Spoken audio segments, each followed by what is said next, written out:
Good evening from Grand Valley Farm.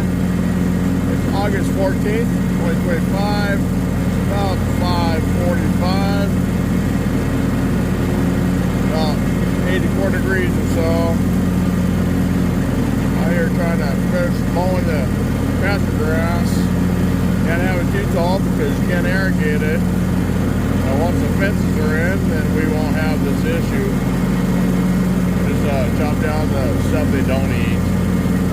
Right now, chopping it down so it can be watered again.